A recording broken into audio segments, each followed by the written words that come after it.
Now, if you're an American in the middle or lower class, you probably thought a little bit about the fall of this empire. The Russia-Ukraine conflict, Israel and Gaza, Syria, Lebanon, North Korea, Houthi rebels, you name it. Now, because of this, there are plenty of level-headed Americans that are starting to take precautions and prepare for what the outcome might be of this whole situation. Shh. Shut. Shh. History proves peace is short-lived, and we're long overdue for another major mishap. I think we're all scared of this possibility to some degree or another, but I really want to focus on something we don't usually say out loud. If you're honest with yourself, although you dread the outcome of something terrible happening in this country, and worry about what you are going to do to keep you and your family safe, there is a part of you deep down that bleeds with hope for something to occur. Why would the people of a nation founded on freedom, justice, and opportunity be yearning for its own government to collapse? Well, let me show you what's causing this subconscious phenomenon. Think back to spring break 2016. Me and my friends all wanted to spend a week in the woods. So what did I do? I took a $20 bill, went to Dollar General. Boom, food and water. There it is. Take that same $20 bill to that same Dollar General right now. You're not going to get one day's worth of stuff. Now in 2019, I could spend $175 on groceries and have enough food to last my family a whole entire week. Now our weekly budget is like $300 or $400, and I can't get the same choice items that I once did. I bought my house in 2021, $250,000. Now, just 3 years later, $325,000. 3 years. You could take your sedan down to the good old Mapco and fill it up for $14 to $17 depending on the size of your tank. Now, you should expect $40 to $50. Now, what this all comes down to is we're making too little and things cost too much. The value of the US dollar is diminishing. Most people would say, well, yeah, that's inflation. Haven't you heard of it?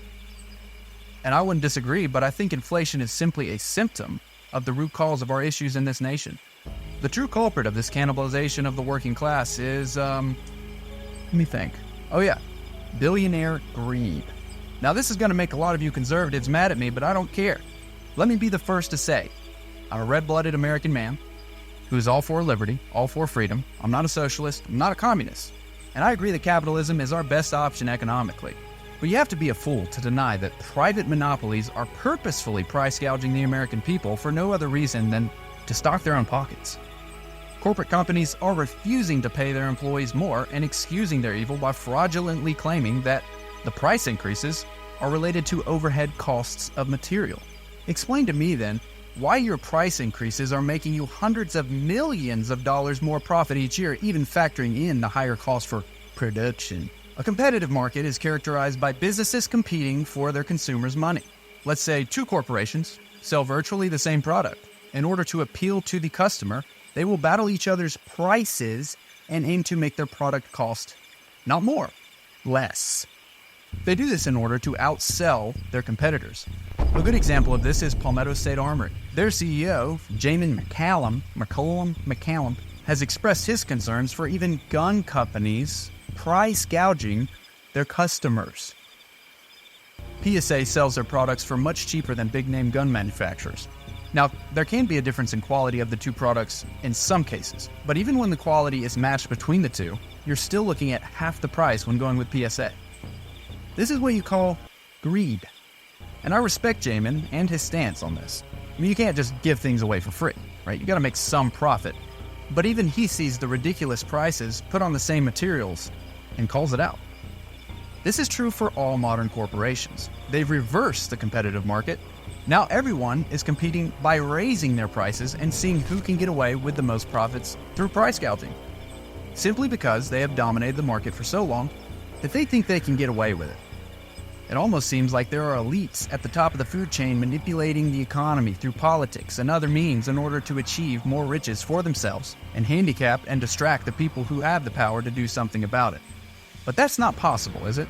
It's not like the top 0.1% of the richest men in the world have some sort of shindig every year where they get together and discuss their agendas and how to influence the world through their agendas. And that's not a thing, right? That sounds ridiculous. Now, besides living costs, I think the American people feel they have no real power to affect any outcome in a meaningful way. We see the same two candidates repackaged every year, promising to end the bad stuff, bring in the good stuff. But it never happens. And these two men are the only people pushed by the media. They're the only two options we have to choose from. It's kind of like the big brother who takes all the Halloween candy and he's like, oh yeah, let me just take this to my room real quick. I'm going to pour all the good stuff out. He comes back with like 2 pieces of candies. You want candy corn or you want black licorice? That's the only 2 things we got left. Now you're telling me that with all the opinionated people in America, these 2 boneheads are our only 2 options? Not only do Americans feel powerless in choosing a leader, but we have very little confidence in the man running this country right now. We have illegal immigrants flocking into our southern border, and I'm not talking about the ones from Mexico. I'm most concerned about the ones from Syria and other countries in the east. You're telling me this guy is on the terrorist watch list for being a known leader in a terrorist organization's political party? Well, what about this dude? He's wearing a 511 tactical jacket, and he's from Syria. But oh, yes, I love America. I live here. I come here. I love America. I love it. I want to. Yeah. No. Look, all I'm saying is Americans know they're being fed lies. Now, to what extent that is, that's debatable. But that's why you feel the way that you do. You want to see an end in sight. You want something to even the playing field between you and the billionaire elites who are pulling the strings. A hard reset. The ability to do something about it. To go back to the Constitution, freedom, liberty, opportunity. And it might be uncomfortable.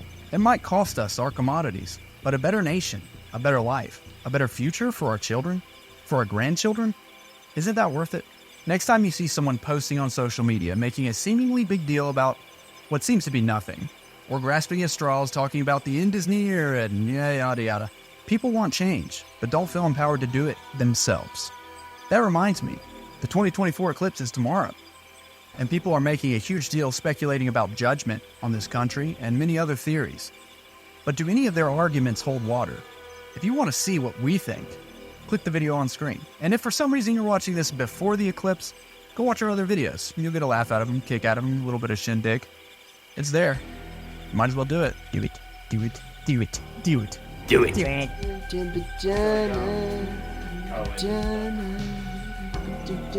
it.